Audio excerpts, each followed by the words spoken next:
Once upon a time there lived a poor man who had more children than bread to feed them with.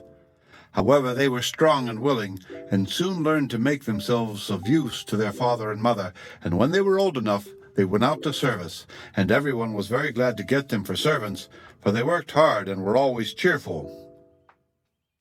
Out of all the 10 or 11, there was only one who gave his parents any trouble, and this was a big lazy boy whose name was Tiidu. Neither scoldings nor beatings nor kind words had any effect on him, and the older he grew, the idler he got. He spent his winters crouching close to a warm stove, and his summers asleep under a shady tree. And if he was not doing either of these things, he was playing tunes on his flute. One day he was sitting under a bush, playing so sweetly that you might easily have mistaken the notes for those of a bird, when an old man passed by. "What trade do you wish to follow, my son?" he asked in a friendly voice, stopping as he did so in front of the youth. "If I were only a rich man and had no need to work," replied the boy, "I should not follow any. I could not bear to be anybody's servant, as all my brothers and sisters are." The old man laughed as he heard this answer and said, "But I do not exactly see where your riches are to come from if you do not work for them. Sleeping cats catch no mice. He who wishes to become rich must use either his hands or his head, and be ready to toil night and day, or else—" But here the youth broke in rudely. "Be silent, old man. I have been told all that 100 times over, and it runs off me like water off a duck's back. No one will ever make a worker out of me." "You have one gift," replied the old man, taking no notice of this speech, "and if you would only go about and play the pipes, you would easily earn not only your daily bread, but a little money into the bargain. Listen to me, get yourself a set of pipes, and learn to play on them as well as you do on your flute.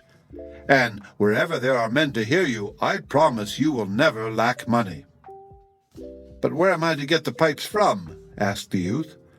"Blow on your flute for a few days," replied the old man, "and you will soon be able to buy your pipes.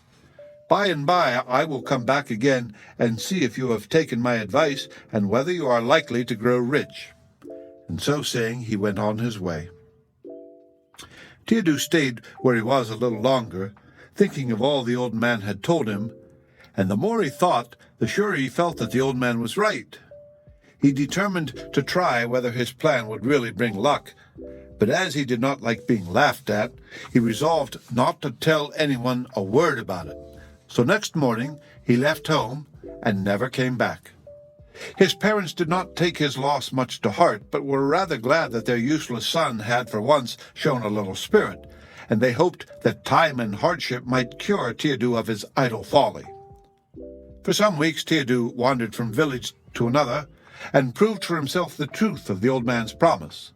The people he met were all friendly and kind, and enjoyed his flute playing, giving him his food in return, and even a few pence. These pence the youth hoarded carefully, till he had collected enough to buy a beautiful pair of pipes. Then he felt himself indeed on the high road to riches. Nowhere could pipes be found as fine as his, or played in so masterly a manner. Tiidu's pipes set everybody's legs dancing. Wherever there was a marriage, a christening, or a feast of any kind, Tiidu must be there, or the evening would be a failure. In a few years he had become so noted a piper that people would travel far and wide to hear him. One day he was invited to a christening where many rich men from the neighboring town were present, and all agreed that never in all their lives had they heard such playing as his. They crowded round him and praised him and pressed him to come to their homes, declaring that it was a shame not to give their friends the chance of hearing such music. Of course, all this delighted Tiidu, who accepted gladly, and left their houses laden with money and presents of every kind. One great lord clothed him in a magnificent dress. A second hung a chain of pearls around his neck, while a third handed him a set of new pipes encrusted in silver. As for the ladies, the girls twisted silken scarves round his plumed hat, and their mothers knitted him gloves of all colors to keep out the cold. Any other man in Tiidu's place would have been contented and happy in this life, But his craving for riches gave him no rest, and only goaded him day by day to fresh exertions, so that even his own mother would not have known him for the lazy boy who was always lying asleep in one place or another. Now, Tiidu saw quite clearly that he could only hope to become rich by means of his pipes, and set about thinking if there was nothing he could do to make the money flow in faster. At length, he remembered having heard some stories of a kingdom in the Kungla country where musicians of all sorts were welcomed and highly paid. But where it was, or how it was reached, he could not recollect, however hard he thought.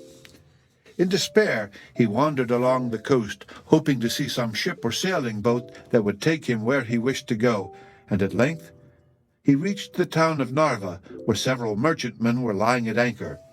To his great joy, he found that one of them was sailing for Kungla in a few days, and he hastily went on board and asked for the captain. But the cost of the passage was more than the prudent Tiidu cared to pay, and though he played his best on his pipes, the captain refused to lower his price, and Tiidu was just thinking of returning on shore when his usual luck flew to his aid. A young sailor who had heard him play came secretly to him and offered to hide him on board in the absence of the captain. So the next night, as soon as it was dark, Tiidu stepped softly on deck and was hidden by his friend down in the hold in a corner between two casks. Unseen by the rest of the crew, the sailor managed to bring him food and drink, and when they were well out of sight of land, he proceeded to carry out a plan he had invented to deliver Tiidu from his cramped quarters. At midnight, while he was keeping watch and everyone else was sleeping, the man bade his friend Tiidu follow him on deck, where he tied a rope round Tiidu's body, fastening the other end carefully to one of the ship's ropes. "Now," he said, "I will throw you into the sea, and you must shout for help, and when you see the sailors coming, untie the rope from your waist and tell them that you have swum after the ship all the way from shore." At first, Tiidu did not much like this scheme, for the sea ran high, but he was a good swimmer, and the sailor assured him that there was no danger. As soon as he was in the water, his friend hastened to rouse his mates, declaring that he was sure that there was a man in the sea following the ship. They all came on deck, and what was their surprise when they recognized the person who had bargained about a passage the previous day with the captain. "Are you a ghost or a dying man?" they asked him, trembling, as they stooped over the side of the ship. "I shall soon indeed be a dead man if you do not help me," answered Tiidu, "for my strength is going fast." Then the captain seized a rope and flung it out to him, and Tiidu held it between his teeth while, unseen by the sailors, he loosed the one tied round his waist. "Where have you come from?" said the captain, when Tiidu was brought up on board the ship. "I have followed you from the harbor," answered he, "and have been often in sore dread lest my strength should fail me. I hoped that by swimming after the ship I might at last reach Kungla, as I had no money to pay my passage."